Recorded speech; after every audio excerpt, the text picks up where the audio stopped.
Hi friends, कैसे हो आप लोग। स्वागत है आपका अपने channel math research centre Aryan sir पर। तो फ्रेंड्स, आज मैं फिर से लेके आया हूँ आपके लिए काफ़ी ज़्यादा भयानक और डरावना स्टोरी। तो चलिए कहानी को शुरू करते हैं। वीडियो को पूरा देखने की कोशिश कीजिएगा, इसको स्किप मत कीजिएगा। काफ़ी ज़्यादा इंटरेस्टिंग कहानी है और भयानक भी। चलिए कहानी को शुरू करते हैं। Ragging horror story. बचपन से ही मुझे अंधेरे से बहुत घबराहट होती है और मैं कभी अकेले रहा ही नहीं। पर मेरे साथ एक ऐसी घटना घटी जिसे मैं जिंदगी में भी कभी नहीं भूल पाऊंगा। यह जब की है जब कॉलेज में मेरा पहला दिन था और मेरी पहली रात थी अपने हॉस्टल में। आज पहली रात थी। मैंने कॉलेज में सुना तो था कि हॉस्टल में रैगिंग होती है और आज अपनी आंखों से देख भी रहा था। हमें हॉस्टल के जो सीनियर लोग थे वो सभी को कुछ ना कुछ कह रहे थे और बाद में सीनियर लोगों ने सभी जूनियर को जब हल्के में छोड़ रहे थे तो मुझे लगा मुझे भी अब कुछ ऐसा ही हल्का सा काम देकर छोड़ देंगे और मैं भी बच जाऊंगा। लेकिन जैसे मेरी तो किस्मत ही खराब थी, जब मेरी बारी आई तो उनमें से भी सबसे कठोर सीनियर की बारी आई मेरी रैगिंग के समय।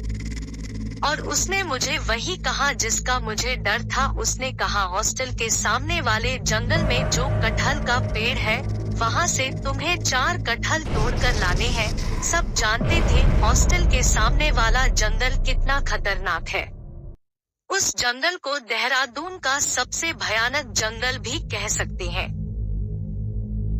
मुझे उस अंधेरे में हॉस्टल, फिर कॉलेज का ग्राउंड और फिर सड़क पार करके जंगल के अंदर जाना था और फिर मुझे उस जंगल के अंदर से 4 कटहल तोड़कर लाने थे।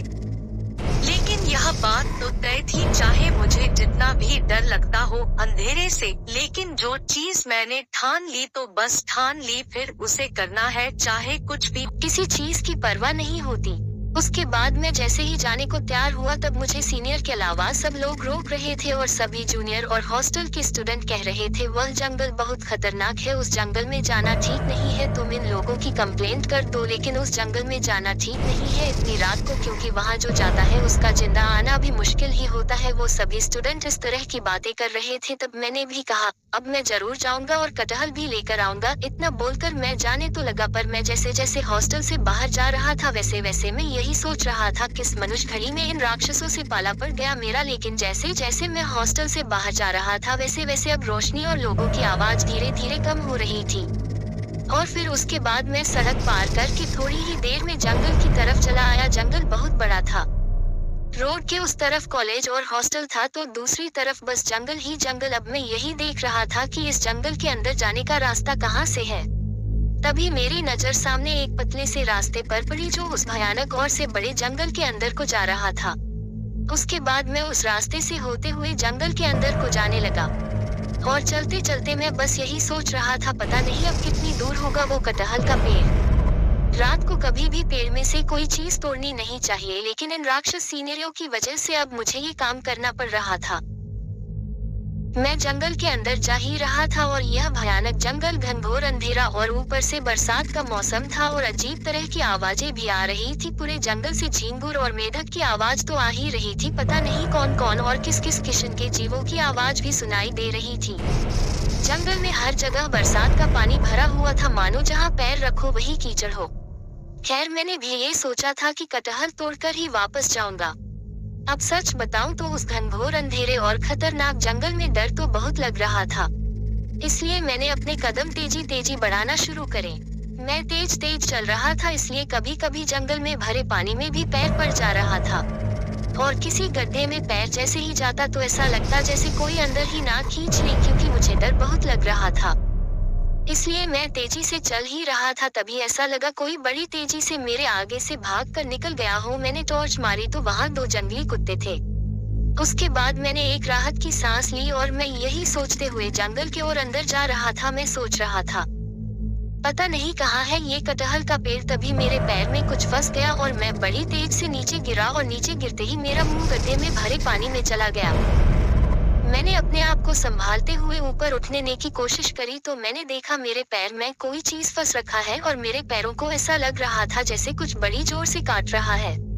और जैसे ही मैंने अपने फोन की टॉर्च उठाकर देखा तो मेरे होश उड़ गए, क्योंकि मेरे पैरों में एक सांप लिपटा हुआ था। अब मेरी हालत बहुत खराब हो चुकी थी, मैं कैसे बचता बस यही सोच रहा था। तभी मुझे पता नहीं क्या हुआ, मैंने एक झटके में अपने हाथ से सांप को हटा दिया, लेकिन उस सांप ने मेरे पैरों में काट लिया था।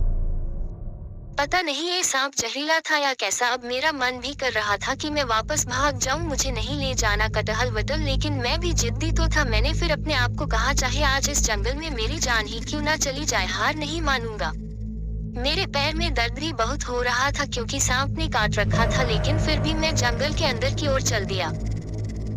मैंने टॉर्च जला रखी थी और तभी मुझे वो चीज भी मिल चुकी थी जिसे मैं ढूंढ रहा था। मैंने देखा मुझसे थोड़ी ही दूर पर एक कटहल का पेड़ है और इसमें कटहल भी बहुत लगे हुए थे, लेकिन कटहल के पेड़ के ऊपर चढ़ना पड़ता, बिना चढ़े उसे तोड़ा नहीं जा सकता था। पेड़ भी बहुत ऊंचा था, तो मैंने टॉर्च नीचे रखी और एक हाथ में पाटल लेकर पेड़ के ऊपर जाने लगा। मैं थोड़ा ही ऊपर तक ही चढ़ा था कि वहीं मुझे 2 कटहल मिल गए। मैंने उन 2 कटहल को पेड़ से कटा और उन्हें नीचे जमीन पर गिरा दिया। और फिर उसके बाद मैं थोड़ा और ऊपर गया तो फिर मैंने 2 कटहल और काट कर उन्हें भी नीचे गिराया दिया। मैंने अब 4 कटहल तोड़ लिए थे, इसलिए मैं फिर तुरंत नीचे उतर आया। लेकिन मेरा मन ये सोचकर घबरा रहा था कि जितना झोल करके मैं इस जंगल में आया हूँ, अभी उतना ही झोल करे कि यहाँ से बाहर निकलना है। मैंने चारों कटहल को एक बोरी में रखना शुरू करा। मैं कटहल बोरी में रख ही रहा था और यही सोच रहा था बस जल्दी से निकल जाऊं इस जंगल से बाहर। फिर उसके बाद मैंने चारों कटहल को बोरी में रखा और मैं उन्हें उठाने ही वाला था कि तभी मैंने नीचे देखा तो मानो मेरी जान तो हलक में ही अटक गई हो, लेकिन मैं बोरी उठाकर वहां से तुरंत बाहर की ओर दौड़ा।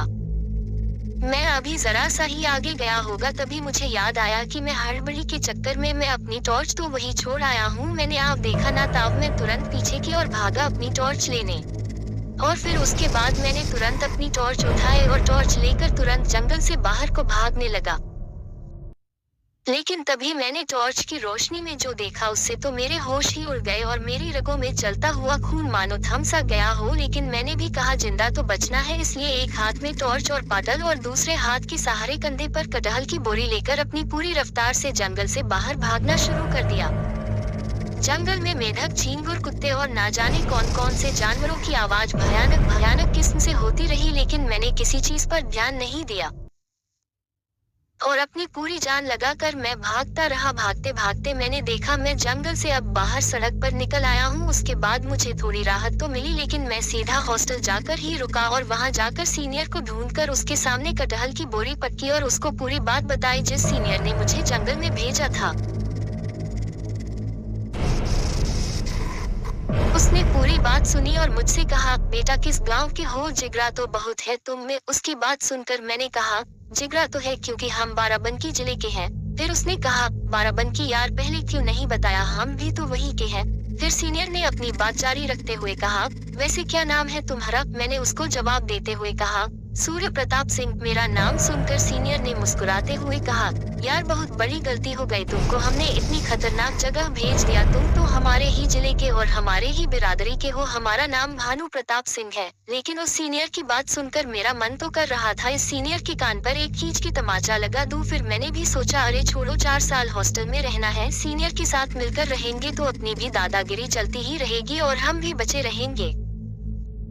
उतने में फिर भानु प्रताप ने कहा, बेटा चलो अब अपना बोरी बिस्तर उठाओ और हमारे साथ हमारे कमरे में चलो, वही रहोगे अब तुम हमारे साथ। दिमाग तो पहले से ही खराब था मेरा इसके ऊपर, फिर भी मैंने कहा ठीक है और मैं उसके साथ ही चला गया उसके कमरे में।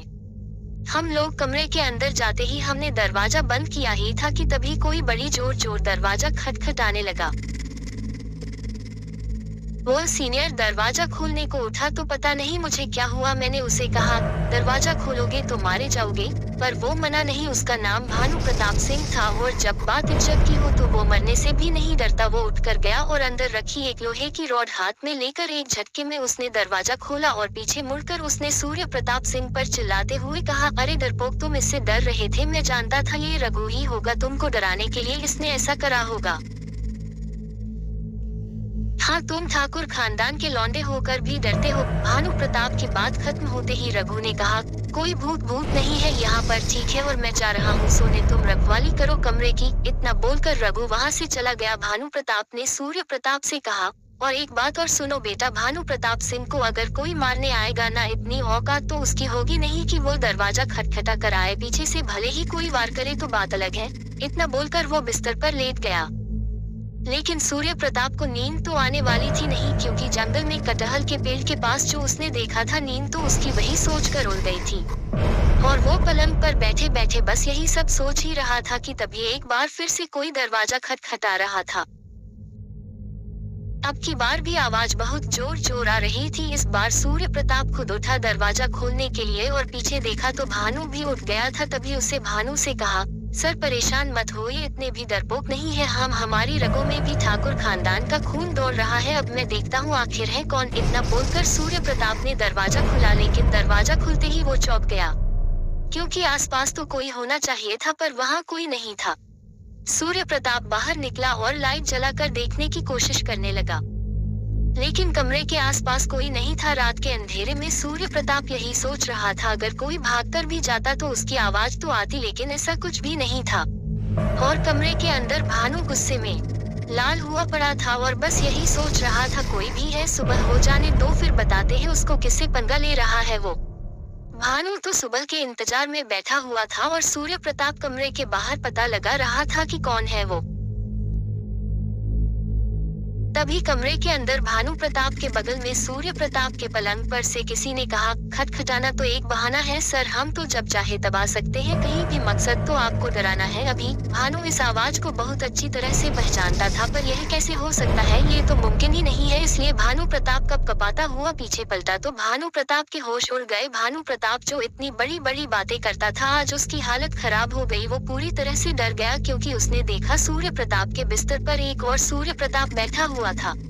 भानु प्रताप जितनी बहादुरी का दम भरता हो, लेकिन उस समय वो किसी छोटे बच्चे की तरह डर के मारे चीखने चिल्लाने लगा। भानु प्रताप चिल्लाता हुआ कमरे के एक कोने में जाकर बैठ गया,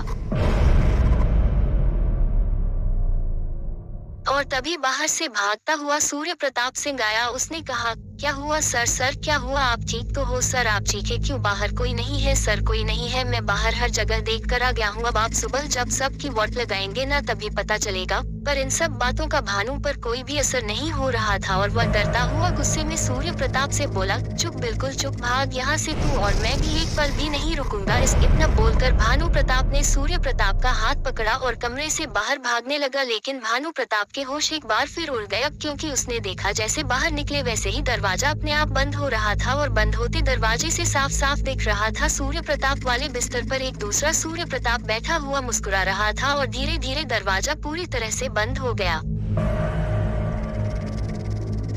भानु प्रताप ने सूर्य प्रताप का हाथ पकड़ा और हॉस्टल के अंदर गैलरी से भागना शुरू कर दिया। रात के अंधेरे में पूरे हॉस्टल में इन दोनों के कदमों की आवाज ही आ रही थी, लेकिन भागते भागते भानु ने सूर्य प्रताप के चेहरे को देखा तो मानो अब ऐसा लग रहा था भानु प्रताप की धड़कनें रुक गई हो। भानु प्रताप की हालत बिल्ली से डरे चूहे की तरह हो गई, चौकी थी, क्योंकि भानु प्रताप ने देखा जिसका हाथ पकड़ कर वो भाग रहा है वो और कोई नहीं, वो भी भानु प्रताप सिंह ही है, यानी वह खुद का ही हाथ पकड़ कर भाग रहा है। भानु प्रताप ने तुरंत अपना हाथ छोड़ा और चिल्लाता और चीखता हुआ हॉस्टल से बाहर की तरफ भागने लगा।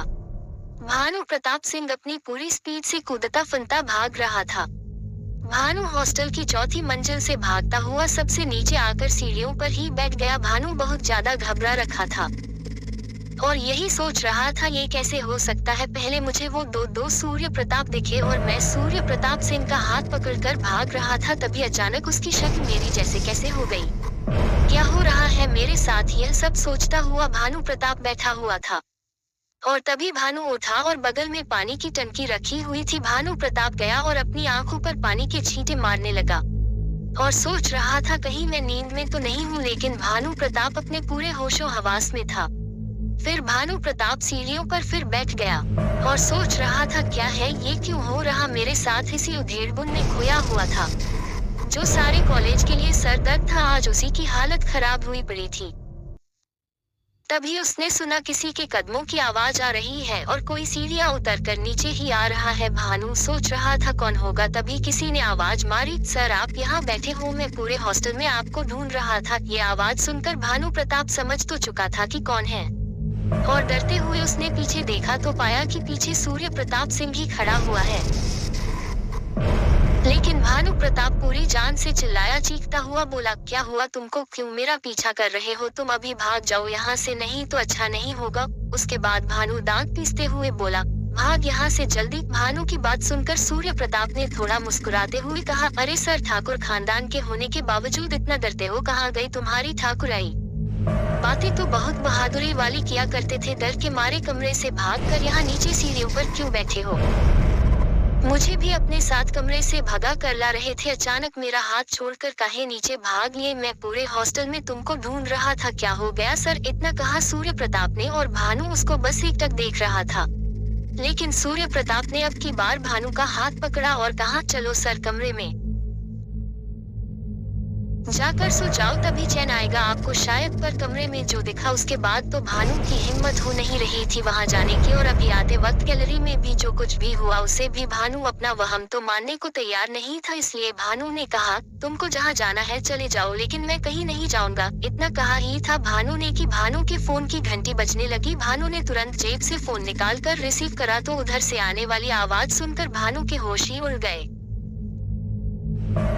उधर से फोन पर कोई कह रहा था, अरे सर कहाँ हो आप, हम कब से इंतजार कर रहे हैं आपका, आपके कमरे में कहाँ चले गए? भानु बहुत ज्यादा डर चुका था, लेकिन फिर भी डरते डरते उसके मुंह से आवाज निकली। उसने कहा, कौन कौन हो तुम? दूसरी तरफ से तुरंत आवाज आई, अरे सर इतनी जल्दी भूल गए, हम आपके दोस्त वही बाराबंकी जिले वाले, अरे आपकी बिरादरी के ही तो है, हम भूल गए सूर्य प्रताप सिंह। अब भानु के पसीने छूटने लगे, क्योंकि यह कैसे हो सकता है? एक सूर्य प्रताप सिंह फोन पर बात कर रहा और एक सूर्य प्रताप सिंह भानु प्रताप के ठीक सामने खड़ा हुआ था। भानु प्रताप सिंह डरता हुआ उठा और थोड़ा आगे की तरफ गया, लेकिन भानु मरता क्या न करता, बिना रुके बिना पीछे देखे हॉस्टल से बाहर निकलकर भागने लगा। भानु और सीधा सड़क पर आया और यही सोच रहा था, अब किधर जाऊं, इसलिए वो आते जाते गाड़ियों को हाथ दे रहा था और यह सोच रहा था कोई लिफ्ट दे कहीं पर भी जाऊं, लेकिन अभी तो बच जाऊं, यही सोच रहा था भानु। लेकिन उस अंधेरी रात में सड़क पर इक्की दुक्की गाड़ियां तो चल रही थी, पर कोई रुक नहीं रहा था। तभी ऐसा लगा भानु को किसी ने पीछे से पकड़ लिया और कहा, सर इतनी भी जल्दी क्या है, हम हैं ना आपके साथ, हम ले चलेंगे आपको। भानु ने जैसे ही पीछे घूमकर देखा तो पीछे सूर्य प्रताप सिंह था।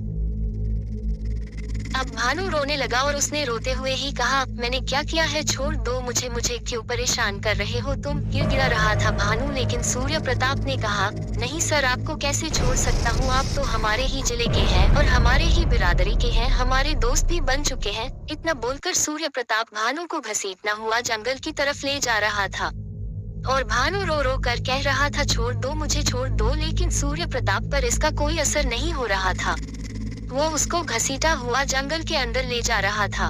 कीचड़ गड्ढों में घसीटते हुआ सूर्य प्रताप पूरे जंगल में भानु को ले जा रहा था और भानु की चीखने की आवाज पूरे जंगल में गूंज रही थी। लेकिन सूर्य प्रताप भानु को तब तक घसीट रहा था जब तक भानु ने दम नहीं तोड़ दिया। अगले दिन जब कॉलेज में सूर्य प्रताप के बारे में पता करा जा रहा था तो कुछ स्टूडेंट ने बताया कि भानु प्रताप ने उसे रैगिंग करते हुए जंगल की तरफ भेज दिया था। तब से शायद वो वापस नहीं आया। उसके बाद पुलिस के साथ जब हॉस्टल के कर्मचारी सूर्य प्रताप को ढूंढते हुए जंगल के अंदर जा रहे थे तो उन्हें जंगल में ही भानु प्रताप की लाश मिली, जिसकी खा सकने के कारण बड़ी बुरी हालत में लाश थी। और थोड़ा और आगे गए तो कटहल के पेड़ के पास सूर्य प्रताप की भी लाश पड़ी हुई थी और वहाँ एक बोरी में 4 कटहल और एक पाटल और एक टॉर्च भी पड़ी हुई थी। दोनों की बॉडी जब हॉस्पिटल ले जाई गई तो वहाँ पता चला सूर्य प्रताप सिंह की मौत एक जहरीले सांप के काटने से हुई थी और भानु प्रताप को घसीटते घसीटते मारा गया। कहते हैं लोगों को आज भी उस जंगल में कटहल के पेड़ के पास सूर्य प्रताप सिंह घूमता हुआ मिल जाता है। तो फ्रेंड्स, कैसा लगा स्टोरी प्लीज कमेंट करके बताइए और हमारे चैनल को सब्सक्राइब जरूर कीजिए। मिलते हैं अगले स्टोरी में।